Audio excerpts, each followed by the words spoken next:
दुसरी अशी गोष्ट आहे की काल दिवसभरामध्ये मनसे ची अशी 2 प्रकरणं झाली। एक तर वरळीमध्ये झालं, दुसरं आपण बघतोय की मिटकरी यांची गाडी देखील फोडण्यात आली।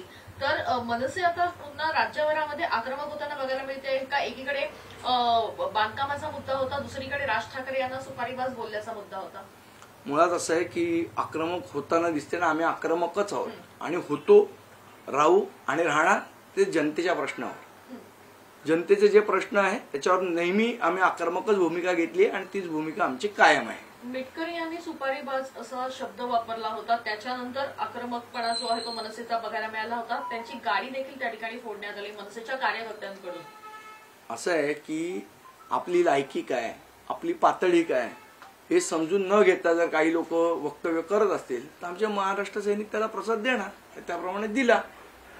दुर्दैवाने त्यातला एक आमचा आंदोलनकर्ता, आमचा उपजिल्हाध्यक्ष होता जय मालवकार, त्याचं हार्ट अटॅकने दुःखद निधन झालं। खरं तर तो फक्त 28 वर्षाचा होता, म्हणजे कुठेही ते सिम्पटम्स दिसत नव्हते। तर काही काल माध्यमांनी सुद्धा चालवलं की त्याला आंदोलनाचं टेन्शन आलं आणि मला असं वाटतं ह्याच्यामध्ये तरी राजकारण करू नये अशा गंभीर प्रसंगात, अशा दुःखद प्रसंगात। काल त्या म्हणजे तो मिटकरी इतका नीच माणूस असेल असं मला कधी वाटलं नव्हतं। त्याच्यात पण त्याचं राजकारण की यांनीच हे केलं। 28 आणि आंदोलनाची भीती घेतली आणि केस पडली म्हणून त्याचं महाराष्ट्र सैनिक कधी आंदोलनाला घाबरला नाही आणि केसेसला घाबरला नाही। दुर्दैवी मृत्यू जाता हार्ट अटॅक कोणाला कधी येईल मला असं वाटतं हे आपण बघतो की किती तरुण मुलं जिम मध्ये चांगले चांगले व्यायाम करताना हार्ट अटॅक आला। त्यामुळे त्याच्यावर असं घाणेरडं राजकारण, नीच राजकारण या अमोल मिटकरी सारख्यांनी करू नये अशी माझी त्यांना विनंती आहे। त्याच्यावर त्यांचा काय नीचपण असेल तो त्यांनी करावा।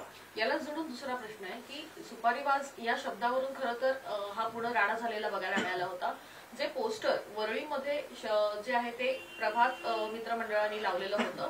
प्रभात मित्र मंडळ नाही, ते शिवसेनेने लावलेलं नाव प्रभात मित्र मंडळ, त्याच्यामध्ये देखील पुन्हा एकदा सुपारीबाज असा उल्लेख करण्यात आलेला। काय झालंय तुम्हाला सांगतो, यांच्या पायाखालची वाळू सरकली।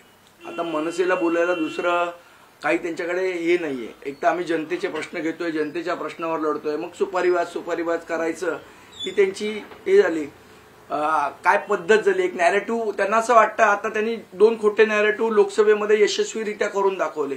एक की संविधान बदलणार अशा प्रकारचे नॅरेटिव्ह हे सेट करत त्यांना वाटलं आता आपण बोलू तो नॅरेटिव्ह सेट होईल। पण इथे समोर महाराष्ट्र नवनिर्माण सेना आहे, यांच्या प्रत्येक नॅरेटिव्हला करेक्ट उत्तर आणि करेक्ट कार्यक्रम यांचा केल्याशिवाय आम्ही राहणार नाही।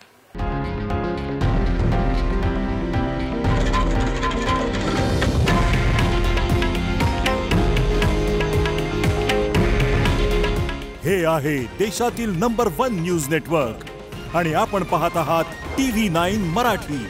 काळजी तुमची, हित महाराष्ट्राचं।